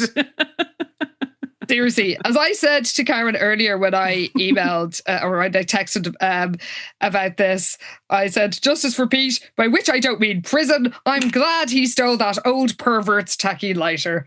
I stand over this. Honestly, if she has a lighter like that, she can stand to lose some jewellery. Like, she's fine. Exactly.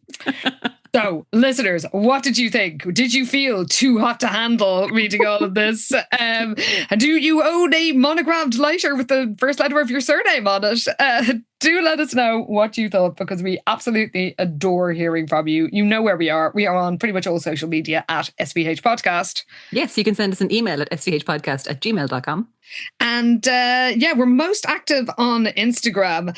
And you had plenty of thoughts about the first half of this book. Sweet Valley Sarah made a really good point. She said, it's so weird when Cara suddenly remembered and mentioned. The twins couldn't be bothered looking Cara up when they were in London, but now that Stephen's dating Lila, they suddenly remember her. I'm pretty sure this is about as much as Cara is ever remembered in Sweet Valley until Sweet Valley Confidential, where we learn that, or we find out that Cara actually returned to Sweet Valley at some point and then married Stephen before he came out as gay and got together with Aaron.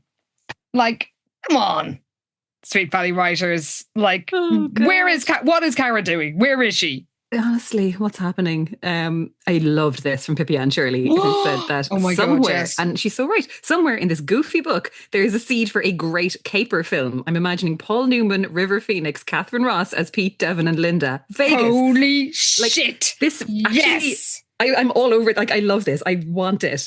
Because, as she says, Vegas, lost love, mentoring your nephew in cards. It could be awesome. Gonna guess the second half is not going to deliver on what it could be. And it is not The Colour of Money. It's, oh God. Piss Pesty. She said, when she says not going to guess the second half, or going to guess the second half's not going to deliver on what could be, Miss Pesty said, somewhat of a spoiler alert, only because Devon has to Devon and be an ass clown at all times. True. Boy did he. Just the worst. There's Hey Sweet Valley said, very much enjoying the Devon Whitelaw shade. He is dreadful. Can't wait for the episodes covering the next book. Was genuinely taken aback by the ending of the trilogy. Ooh, I really don't think, as much as I hate John Pfeiffer, I actually don't think he's the arsonist, and I am dying to know who it is. Yeah, I guess it is too obvious. Isn't it? Yeah. Thank you, Claire PH, for saying Urchinette, aka me, being scathing is one of my favourite things to listen to. You're welcome. You're providing a service. Ghost of Sweet Valley had an interesting point about the lack of maps. Oh, yes. I recall from a deep dive on author Michael Grant, that was one of his biggest gripes with the Sweet Valley Bible. He wanted to know where everything was in town and what the layout of the twins' house was. But there's no official map of Sweet Valley that I've uncovered in my research. Now, there was actually a map. Remember I was saying, was there one on the back of like the doll boxes? And there is, because I think it's Sweet Valley fan club. That's actually their profile picture. So there is a map floating around, but I don't feel like it's actually that accurate. Or, it's more like for illustrative purposes, we'll say, than to actually map out where things are. It sounds more like the board game, because the board game has some buildings on it, but they're kind of very vague. Exactly. And they're not like, it's not like in map form. No, that's true. Well, the board game is also mostly set around the school anyway. Yes, true. So OTW Nostalgia made a very good point. She said, I'm so baffled by the whole Devon Whitelaw, whatever the fuck his name is, and the motel thing. You can absolutely check into a motel in the middle of the night. No, what you can't do, rent a goddamn motel room at 17 years old. Oh my God. That's such a good point. And speaking of age, the pixie chick made a very good point. Yes, asking how old was Lila during the Joan Borden saga? How on earth has that woman, fresh from being left at the altar by George Fowler, had time to get married, divorced, and married again, all before Lila's next birthday? Mossy Wonders had a good theory. Yes. That would explain this. Good hypothesis. Joan lives in the world outside Sweet Valley, where time is moving along as acknowledged by dominant society. Joan and George had their drama in 1990, Lila's story, and now it's 1997 with the publication of Too Hot to Handle. Plenty of time for Joan to take a tour of wealthy men while Sweet Valley time proceeds on its circular treadmill of infinite Christmases, summers, proms, and internships during one interminable junior year. Sweet Valley Sarah said, Lila's had 2 birthdays during Sweet Valley High so far in my own reread. In books 11 and 42. I'm only up to book 64, so it's possible she'll have more birthdays before the year is over. Both of her mentioned birthdays were from before Lila's story, where Joan appeared, so there's really no way to tell how old she was during the Joan saga or how old she is now. Apparently the actual ages of the birthdays weren't mentioned. So Sweet Valley Sarah reckons that they were maybe were they both supposed to be her 17th birthday because she could already drive. And Enid, who was noted as one of the youngest in class, was already 16. But her second birthday, did she turn 17 again? 18? Some age that only exists in Sweet Valley? Who knows? That's probably the latter. Honestly, it would really make a lot of sense if there was like a secret age in Sweet Valley that you turn between regular birthdays. Oh my God, I loved this from Not That Kind of MD. I was just out at a restaurant and so they had a bowl of matchboxes, so I took one in solidarity with Lila. Also, K.W. Thomas Book said, clearly you're an arsonist. And Steffi Barber said, I love a restaurant matchbook. My spouse and I have a jar of them. We had personalised ones for our wedding. That's so great. Cool. Love that. He said some people were into them and some people were confused. The best one was years later when a friend said, every time I use one to light a candle, I think of you too. Oh, that's gorgeous. Oh, that is amazing. HGV made a very good point about the crime solving approach in Sweet Valley, sadly. Actually, sadly, quite a fit reality check. Sad to say, the find a suspect, create a narrative, make the evidence fit process is pretty much what US prosecutors have been doing for yonks. So that bit of Joe Garrison's story is fairly accurate, which is a very good point. But he's got really nice blue eyes, you guys. Well, yeah, they're worthy of being mentioned. By the way, hello to our best shelves who said, I wonder how long it's going to take me to get to this episode. I'm on number 5 and I'm so glad I found you guys. Thanks to Ghosts of Sweet Valley. Well, if you're still here, our best shelves, hello and thank you for joining the madness. Indeed. Yeah, that'll be quite a burst of episodes if you hear this in the next couple of months, I guess. There was a lot of feeling about Devon. Ali G007 said, just howling away listening to you dissect Devon piece by piece. He is so insufferable. I can't stand him. Well, get ready for the next few books because he's going to make you have a sick bucket for the next few episodes as it's a brain fuck of narcissistic glory. Oh, no. Oh, geez. No. Yeah, Sweet Valley High Fan Club says that he gets so much worse. And you know what? I believe in him. I bet he can. I was going to say, how could he? But, Yeah, he'll find a way. Fury Girl 10 said, my only Devon experience is after Earthquake/Aftershock, and I cannot believe such a piece of shit character was given 3 trilogies in the starring role. And Ali G said, I have forgotten all about Earthquake, Aftershock books, and oh my god, Devon is a huge piece of shit in it. When you think your hatred for him can't go any lower, it goes below Hades in them.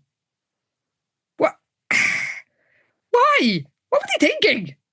I don't like this late in the game as well to just bring in this absolute dickhead character. And like, there's so much focus on him in this, what should be Lila's moment. Like, really. Yes. The fact that he's the A plot in any of these books is crazy. Yeah. Well, there's a lot of excitement about what happens next because Amanda Joy 83 said, I literally just started listening and had to hop on here because I'll tell you, I am dying for you to finish this book. I reread this miniseries last year and I can't remember if it's this book or the next one, but it's a mind-blowing. And a few people were like, I just finished reading the next book and I was completely shocked. That was Solitary Fairy. Little Stargazer said, it's the next one and I have been waiting years for this. I don't even think they'll be able to wheeze their way through it. Oh my God. What? What is happening? What's going to happen? I'm really excited now to find out what the fuck is going on in this third book, because you know this is what they do. They kind of string us along for 2 books and then blam, that's third act of true. book 3. We thought the wheels would come off, and then it's an absolute train wreck, and everything's insane. And Frank Cobra's running around, and Leona Pearson is pulling a gun on Liz. Like, we truly can never predict just how crazy it's going to get at the end of these trilogies. I'm excited. We had the Countess releasing the hounds. Oh my God. It's truly just one thing after another.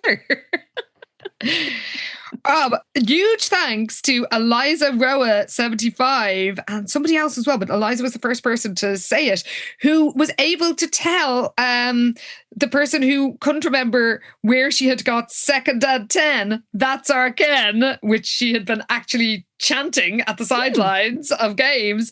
Eliza Roa said, I recently re-listened to Ms. Quarterback, and that's the book featuring that cheer. There we go. Okay, excellent. That's great. I think that was Sarah. Yeah, Sarah Weiss had come in looking for that. So yeah, there you go. You crowdsource these problems, and wow, you listeners really deliver every time. Fair play. Yes. Nimi Toru also remembered it being from Ms. Quarterback. It's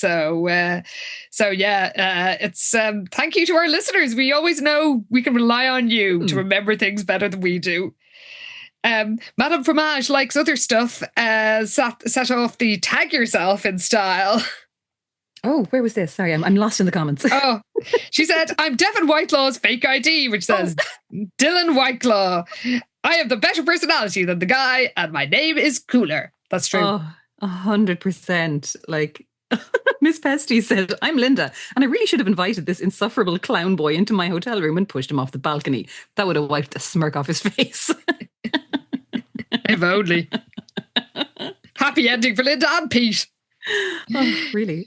Marnie Knox said, I'm Cara Walker, feeling a shiver down my back. Did someone in that godforsaken city actually remember I exist? Oh well, back to my lunch with the Queen. Yes, I do think everyone who leaves Sweet Valley thrives like crazy. Yeah, that checks out, honestly. Yeah. Liz Makes It said, I'm Ibrahim. I would happily have had dinner with Pete, but then I saw that awful kid he had with him and quickly signaled to the maitre d' to say I wasn't there. I mean, who could blame you, Ibrahim? Seriously. Honestly. KW Thomas Book said, I'm the SVH series Bible. Finally, someone remembered that I and all the characters and events contained therein exist. Seriously, like, so many blasts from the past.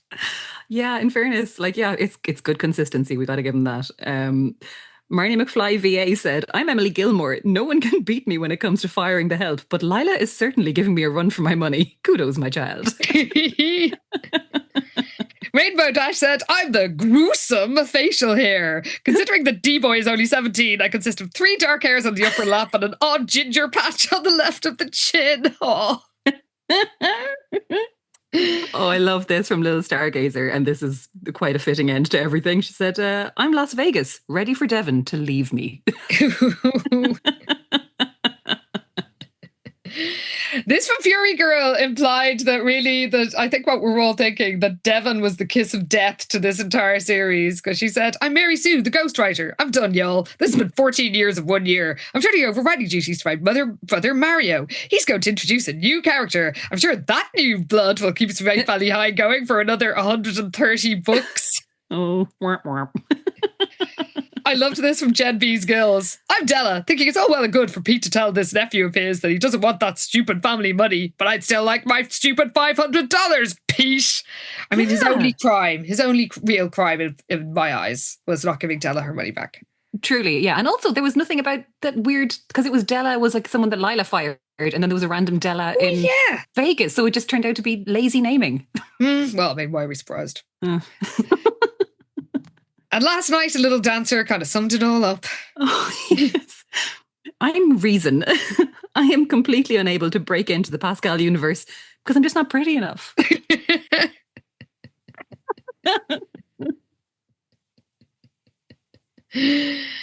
Oh my God. Thank you so much to everybody for commenting. Madam Fromage from Other Stuff also spoke, likes Other Stuff, spoke for us all, I think, where she said, I'd read a Pete origin story saga. Nice. We all would. Yeah. Pete escaping his stupid family, going to Vegas. Love it. Becoming a jewel thief. Truly, like, give us the Whitelaw saga, but just Pete. Skip Devon. We don't need him. Fury Girl 10 said, I can't remember if this was ever solved or not, but Anna shouting, that's one for the wank bank, was about the candid photo of Bruce in his teeny tiny swimming trunks for the can auction in hashtag poor Jeffrey's debut. He was relying you to revive so much Sweet Valley lore. Honestly. I think genuinely one of the best messages we've ever got was, I can't remember who it was who accidentally played me shouting, that's one for the wank bank at a conference. Yeah, I mean, that's just 10 out of 10. That was one of the best emails ever. Although actually, I must say, we did get a lovely email from Nikki, who's in New Zealand, who told us that she likes listening as she crochets because she can't watch TV and crochet simultaneously. So the podcast has been the perfect thing to entertain her as she beavers away making wizard hats and dice bags. And it has to be said, cackle uproariously at your take on the SVH nonsense. So thank you very much for that, Nikki. She also says that we should go back and do some of the early books because I suppose we were much more concise back in the day, whereas now we're spending like 2 hours talking about half a book. And a few people have said that they'd love for us to go back and do like the early books again, because I guess we probably skimmed loads of stuff when we were like doing half-hour episodes, but maybe if we actually run out of ideas at some point, we could do a bonus ep of the first book or something. Back to where it all began. Imagine, oh God. And now here's 3 hours of us discussing book one. It's what you wanted. Be careful what you ask for, people. Yeah, there you go. We're going to run out of Caitlin books at some point. Speaking of our incredible crafty listeners, I've got to give a massive shout out to Pippi Ann Shirley. Yes. Because she made the outfit that my heroine Annie is wearing on the cover of Love Scene. Oh, it is, I'm not joking, one of the greatest things I have ever seen. It's been one of the highlights of this book coming out. It is incredible. It looks amazing on her. It is full on Love Scene cosplay, and I cannot describe how joyful it made me. And you can see it by going to her account, which is Pippi Ann Shirley on Instagram, and it is genuinely it's incredible. It's just like a really, really fucking cool outfit. This is the thing. It's such a good outfit anyway. And it's also fucking bang on, like replication of what Annie wears on the cover. It's so good. It is just incredible. I'm going to post it on my own feed, but you should go to Pippi Ann Shirley's account and see, like, she lists the patterns that she used to make it. It's just incroyable. So thank you so much, Lorley. It is amazing. And yeah, I never fail to be dazzled by the impressive skills of our listeners. Honestly, you're such a talented bunch and also fucking hilarious. So well done. Good job, everybody. Best of both worlds. Yeah.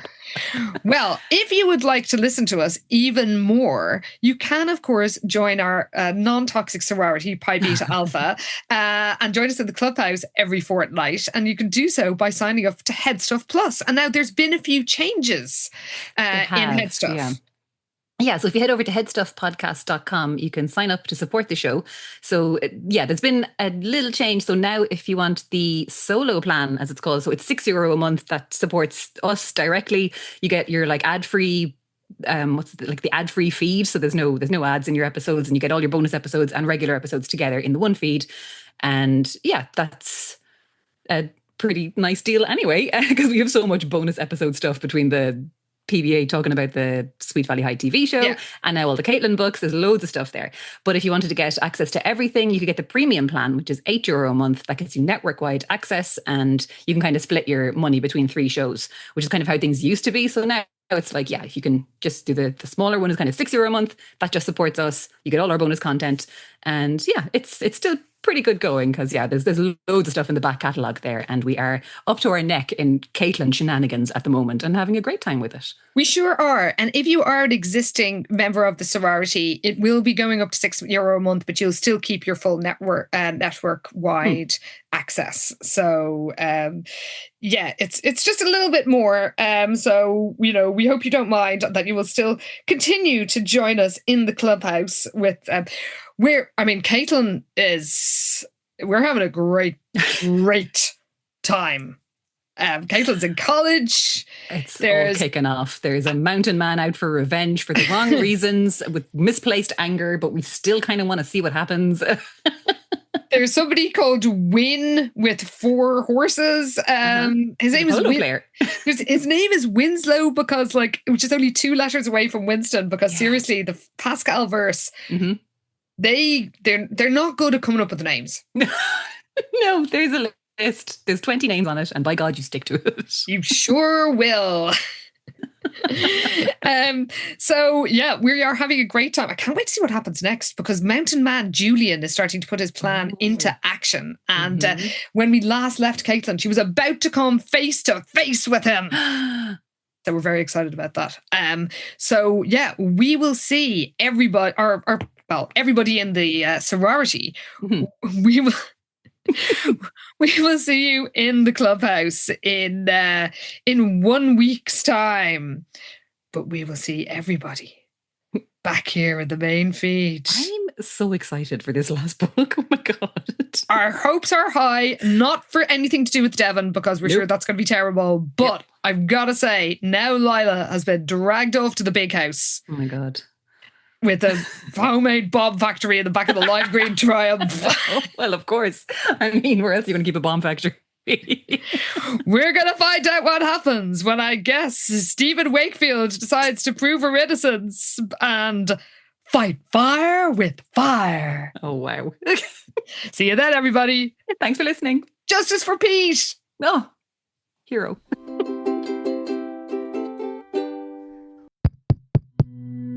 This show is part of the HeadStuff Podcast Network, a hub for the creative and the curious. Shows are produced in association with HeadStuff and the Podcast Studios Dublin.